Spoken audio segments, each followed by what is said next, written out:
Why Khalid for this particular record? You don't think he's a beautiful person?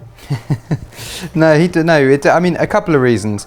His voice is so crisp and warm and soulful, but in a very weird way. He's got runs that aren't soul runs. He's got runs that are more folk music. Like he's a soul singer who sings like a folk artist. He sings in a very unique way. But that song for me is warmth. It just feels cozy, and that sounds weird to say his voice is cozy as well. But that was like my initial thing. He's definitely the same as me. He doesn't really strike me as someone who's glitz and glam. Well, how unhappy were you living in LA?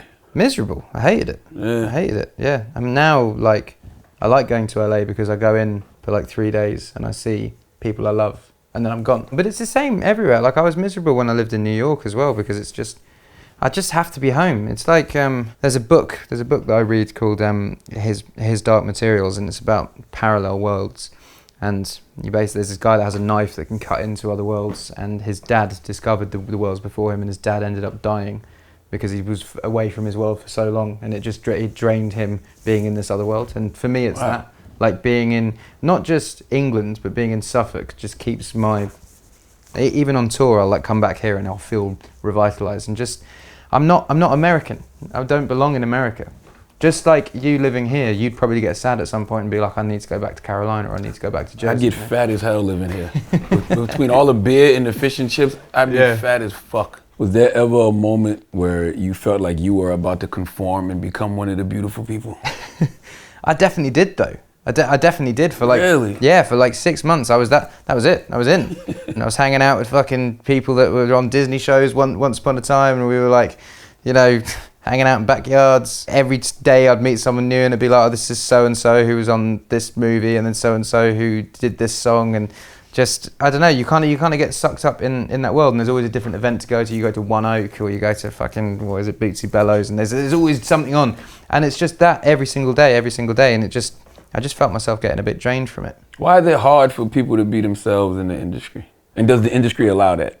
Yes, it does, yeah. But you have to have success being yourself. So it's quite easy for me to be myself because I've been every step of the way. Every time I've been myself, I've had success in it. But I think it's hard when you've had a lot of success musically, maybe doing something that you didn't believe in 100%. You know, sometimes the success that you find isn't actually you being yourself. But also I think it's the fake it till you make it attitude of, if you let people think you're successful, then you will eventually become successful. But you have to really put that on. Yeah. I just think being yourself is so powerful, and I feel like a beautiful person, but without sounding weird about it. But because of it, I have now a confidence in myself because of being myself. All of these great things have happened. So now I can walk into an award show dressed however I want and be super confident about it, because it's like I've done what I set out to achieve without compromising. Imagine like when you were standing next to Beyonce on stage, performing perfect. Great moment in Johannesburg. If you're paying attention to what you should actually be paying attention to, which is just the talent, you're like, damn, that was a great duet. But then you go look online and everybody's clowning you because of how you looked standing next to her, what you were wearing. Well, I know, but I think the main argument was just men and women's standards being held. The main thing was just like, look at this, he's allowed to wear that and she's allowed to wear that. When really what they should have been saying is like, they've both made a choice to do this. Like Beyonce can wear whatever the hell she wants, and I can wear whatever the hell I want, and that is because we've worked to be where we are to be able to do that. I quite liked that. I found that quite funny, because it was ridiculous. You look at it and you're like, yeah, actually that's pretty weird. And like the skate company that I was wearing the t-shirt off were like really excited about it because it was on every single blog in the world, and they were having people buy the t-shirt. They wanted to send one to Beyonce, but I was like, I don't know if she'd want that. I always say this to kids that I meet a lot of kids and their dads are like, they're going through a tough time at school, and I'm like, although it's like super tough now, that's the best thing that can happen for you. If you fit in, you're just boring. You know, you're just one of many people. If you're like, there was this one kid the other day, and she was like proper out there, proper quirky, and I was like, you're going to be such an interesting adult, and you're going to do such an interesting job because you're allowed to be artistic, and don't let anyone fucking dim your light.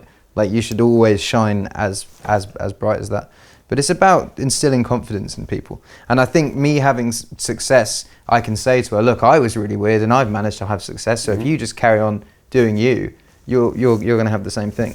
Yeah, it's like, why fit in when you're born to stand out? Like, that's why I feel like all of us have our very own unique DNA that can't be duplicated There's no one in the world that can do what you do. Absolutely. But there is someone in the world that's going to try, and they're going to fail because they should be doing what they do best. Absolutely.